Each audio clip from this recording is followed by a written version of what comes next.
तो एक क्वेश्चन करते हैं, let P and Q be distinct points on the parabola y square is equal to 2x।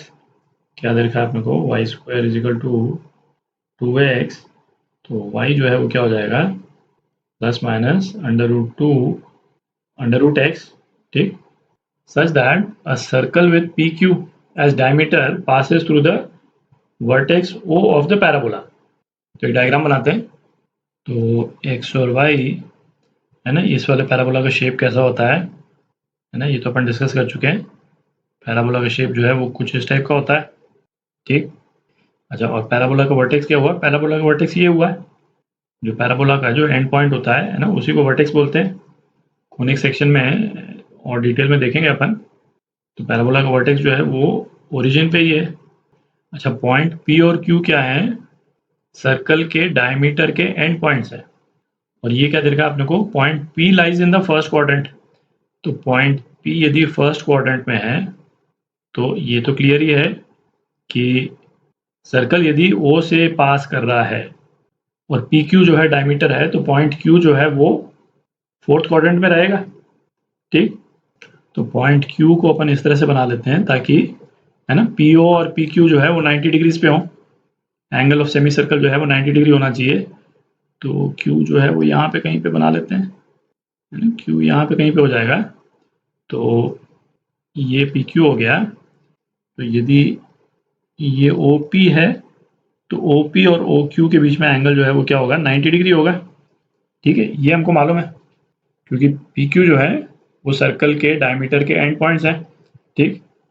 तो ये सर्कल वाला एस्पेक्ट है ना, ये तो अपन ने यहीं पे यूज कर लिया कि पी ओ और पी क्यू के बीच में एंगल जो है 90 डिग्री। इसके अलावा सर्कल का कोई सिग्निफिकेंस नहीं है, तो सर्कल नहीं बना रहे हैं अपन, ठीक है। उससे डायग्राम और कॉम्प्लिकेटेड हो जाएगा, उससे कोई फायदा होगा नहीं। अच्छा, आगे क्या देखा अपने को, area of triangle, area of triangle P O Q है ना, ये कितना दे रखा है, 3√2 दे रखा है। तो हमको P के कोऑर्डिनेट्स पता करने हैं।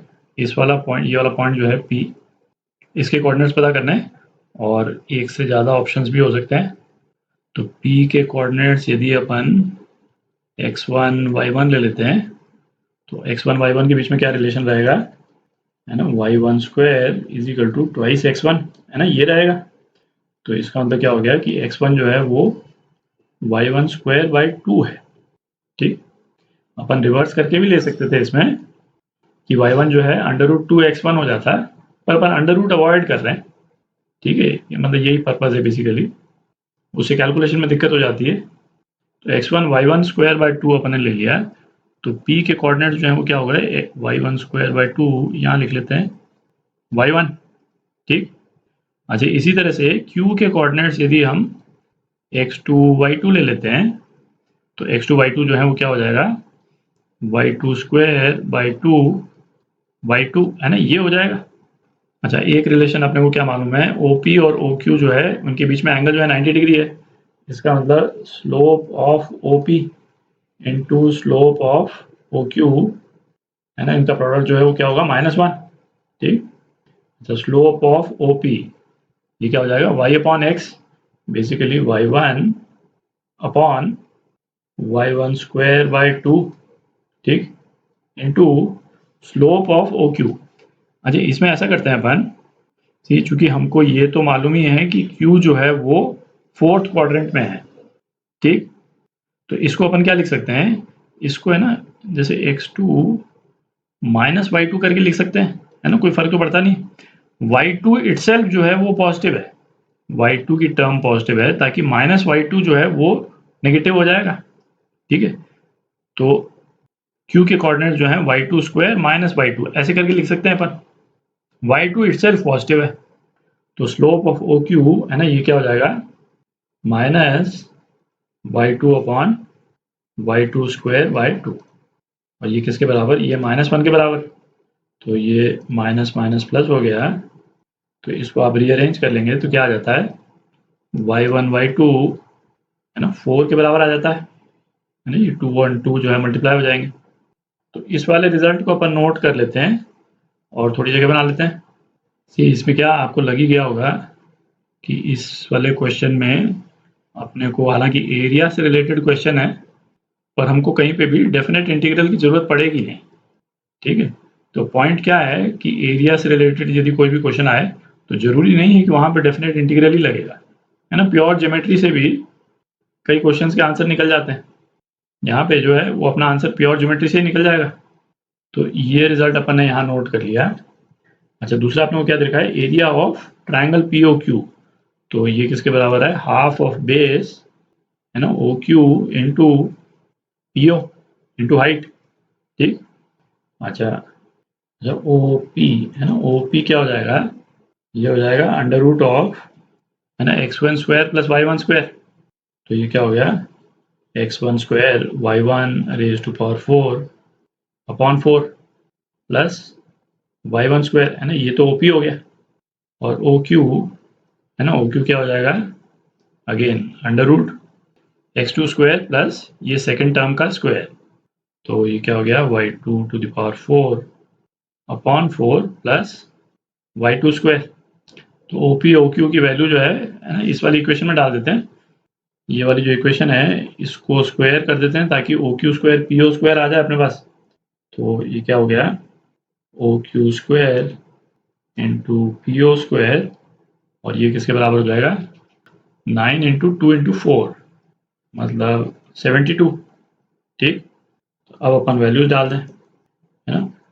ओ पी स्क्वायर क्या है, y one square plus y one to the power 4 upon 4 into y two square plus y two to the power 4 upon 4, और ये किसके बराबर, ये 72 के बराबर, ठीक।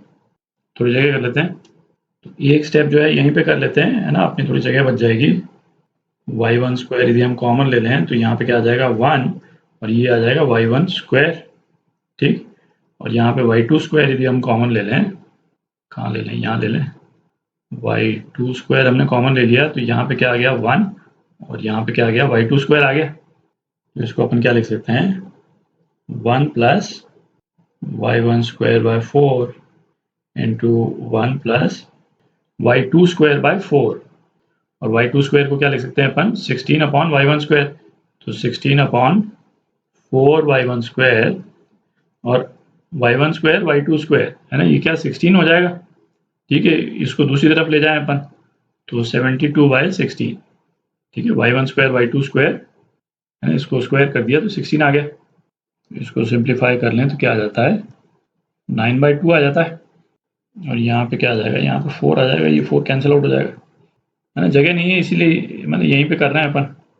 अच्छा, अब एक सब्स्टिट्यूशन कर लेते हैं, alpha is equal to y one square by 4, है ना, ये सब्स्टिट्यूट कर देते हैं अपन। तो क्या आ जाएगा अपने पास में, 1 plus alpha into 1 plus 1 upon alpha, और ये किसके बराबर, ये 9/2 के बराबर।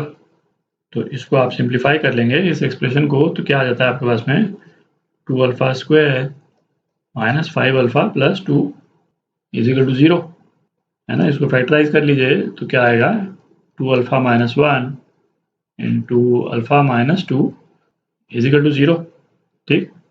तो अब आ ही गया, है ना, आप देख ही सकते हैं। तो इससे, है ना, अल्फा की दो वैल्यूज आ जाती हैं अपने पास में। एक तो अल्फा इज इक्वल टू 2, तो अल्फा इज इक्वल टू 2 यदि अपन डाल दें तो वाई वन स्क्वायर बाय 4, ये क्या आ जाता है, 2 आ जाता है। तो वाई वन, है ना, ये क्या हो गया, तो वाई वन जो है वो क्या आ गया, प्लस माइनस 2/2, और एक्स वन क्या है ना, वाई वन स्क्वायर बाय 2। तो एक्स वन जो है वो क्या आ जाता है, 4 आ जाता है। तो दो सॉल्यूशन तो अपने पास में ये आ गए, है ना, 4 प्लस 2/2 और 4 माइनस 2/2, दोनों ही टेक्निकली करेक्ट हैं। मतलब ट्राइंगल क्या, ट्राइंगल ये पी जो है वो होने को फोर्थ क्वाड्रेंट में भी हो सकता था। उस केस में क्या होता है, क्यू जो है वो फर्स्ट क्वाड्रेंट में आ जाता है, ठीक। ट्राइंगल जो है उल्टा बन जाता है बेसिकली। भाई इसी तरह का एक सिमेट्रिकल ट्राइंगल आप उल्टा भी तो बना सकते हैं, पर चूंकि हमको दे रखा है कि पी जो है वो फर्स्ट क्वाड्रेंट में है, ये क्या अपने को दे रखा है कि पी फर्स्ट क्वाड्रेंट में है, तो इसमें से कौन सा सॉल्यूशन अपन लेंगे, है ना, एक सॉल्यूशन तो अपन ये ले लेंगे, ठीक। और इससे क्यू जो है वो ऑटोमेटिकली सेकंड फोर्थ क्वाड्रेंट में आ जाएगा अपना। दूसरा अल्फा की वैल्यू क्या थी 1/2।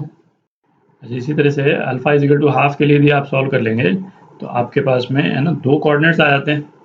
x1 y1 के दो कोऑर्डिनेट्स आ जाते हैं है ना 1/4 1/√2 और दूसरा कौन सा 1/4 -1/√2। ठीक, तो इस वाले केस में भी हम p के कौन से कोऑर्डिनेट चूज करेंगे जो फर्स्ट कोऑर्डिनेट में है ये वाले। तो दो ऑप्शन अपने करेक्ट हैं, एक ए पार्ट और एक सी पार्ट। ठीक, ये जो अपने पास में जो बाकी जो दो ऑप्शंस आ रहे हैं ना आप उससे रिलेटेड यदि आप ट्रायंगल बनाएंगे भाई p को यदि आप यहाँ रख दें, p को -2√2 लेकर के आप यहाँ रख दें तो q जो है वो यहाँ आ जाएगा, दिख रहा है बिल्कुल सिमेट्रिकली इसके ऊपर। तो अपना ट्रायंगल जो है वो किस टाइप का बन जाएगा, ट्रायंगल इस टाइप का बन जाएगा। पर हम क्या कर रहे हैं जो फर्स्ट क्वाड्रेंट वाले जो पॉइंट्स हैं उनको p मान रहे हैं, तो इसको q नहीं इसको p मान रहे हैं। तो बेसिकली p के दो कोऑर्डिनेट्स आ गए अपने पास। ट्रायंगल दो तरह से बन सकता है बेसिकली। ठीक,